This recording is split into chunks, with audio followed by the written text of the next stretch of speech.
am living in a material world, but I am not a material girl. That's not to say I don't like nice things, I just don't materialize on these objects. I, like most other people, have objects that I hold very close to myself. 3 in particular that I can think of, all of which were given to me as gifts on different occasions by my husband, I hold especially close to myself. 1 would be my wedding rings, 2, a necklace with my son's initials on it, and 3, my cell phone. I want to share these objects with you today so that, in hopes that one day you can look past the material objects and see them for their real reason, a sign of gratitude and appreciation. Growing up, I've always planned on having a wedding. However, I never thought about the concept of getting married. I always knew I would get married in a church, my church. And in 2007, when my parents renewed their vows, I was there to witness this exchange of their vows. And I knew for certain that I would receive the sacrament of marriage in this church as well. My dress? Well, my style has changed throughout the years of my fashion, what I like and what I don't like. But what's always remained the same, it was gonna be classy with sass that I hold inside. You know how little girls would doodle in their notebooks the names of the guys they like? Yeah, I would sketch out how I liked my dress. In the event at the age of 10, I would find a seamstress that was gonna make my dress. I had to have the options ready to show her, you know. It started with an off-the-shoulder short sleeve gown like Aurora's from Sleeping Beauty. Then it went to the long sleeve ball gown from Cinderella. The dress was a work in progress, a very long work in progress. But one thing that didn't change, my rings. I always knew simplicity was key. It would be 1 diamond, 1 single princess cut diamond on a thin band. It wasn't until the day that my now husband told me he got down on a knee, opened a box, and asked me to be his wife. Well, he didn't really ask me to be his wife. He had our nieces and nephews lined up in a row with shirts that said, "Will you marry me?" as he was there chattering. Super scary. But it wasn't until that moment that I realized the ring is more than just an object. It's a symbol that we would be spending the rest of our lives together.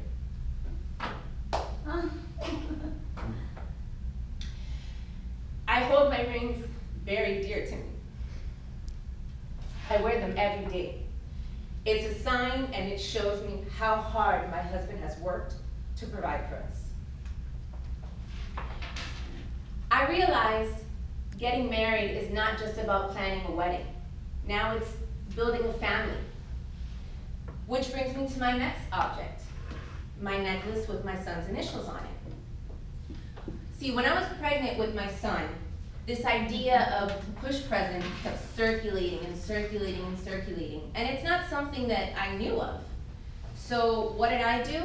What most girls these days do. They go on Pinterest and look up push present. So I saw all these different ideas, and they were great ideas.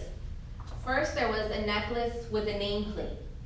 But that reminded me of the girls in middle school with the big hoops and their names in the middle. Couldn't have that. Then there was this beautiful idea of a shadow box with all of the baby objects from the hospital, and you would put it in the shadow box. But let's be real, my husband's not that creative to collect all of these things, let alone put them in a shadow box. I don't even think he knows what a shadow box is.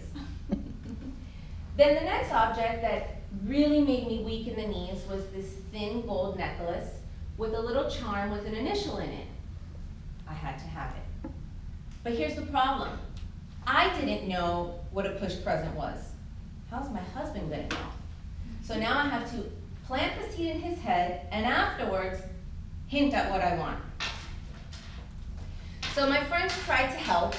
They tried to casually ask me in front of him, "What do you want as your push present?" My husband, not so casually, said, "A present? A present for what? I'm giving you a baby, isn't that present enough?" I could see that being subtle was not gonna work here. So So one day I was watching Friends, and it was the episode where Rachel was having the baby, and Joey accidentally proposed, didn't really propose, but she said yes. And Ross was furious that she said yes, even though it wasn't a real proposal. So she said, "Please forgive me. Let it be your push present to me."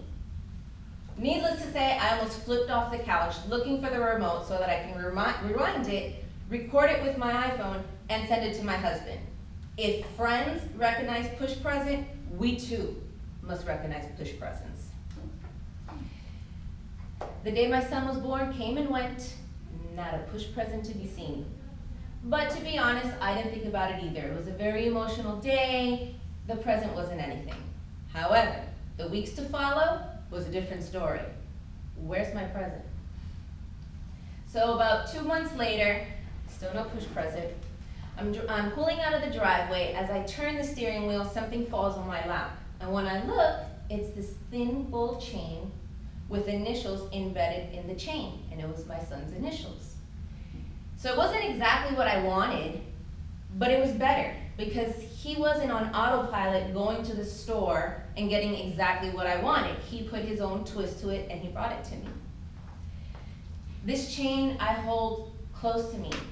I hold it close to my heart, both literally and figuratively. It's always with me.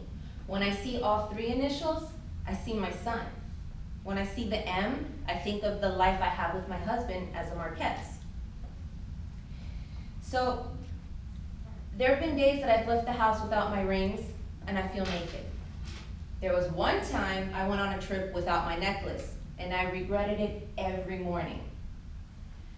But I have never been able to leave my house without returning for my 3rd object. As I'm sure many of you feel the same, I cannot go a day without my cell phone. But this stems far beyond being connected to social media. As a mother, any moment spent without your children is a moment you are worrying about your children. If I don't have my cell phone with me, my mother-in-law, who takes care of my children, wouldn't be able to contact me if something happened.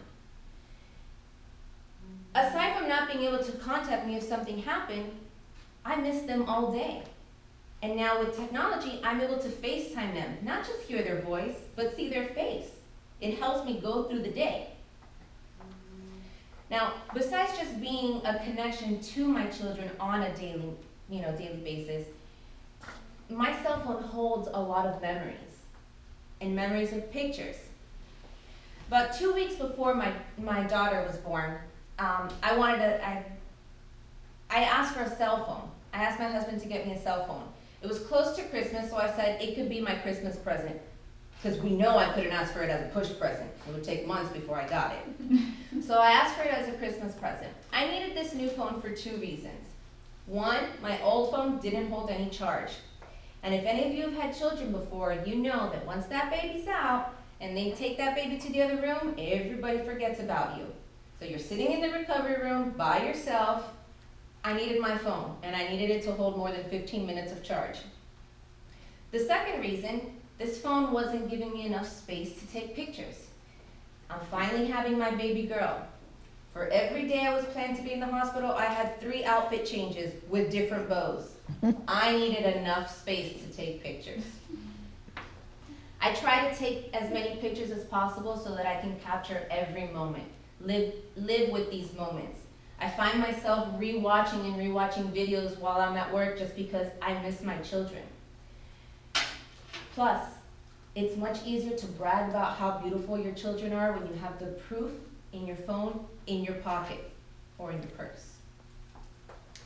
Now, I know at first glance, these objects may seem like the definition of materialistic.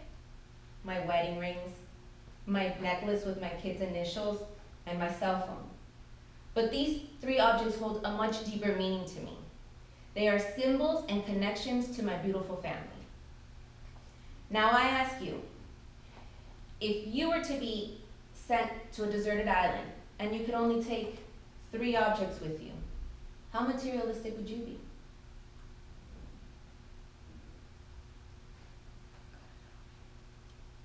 Turn it off.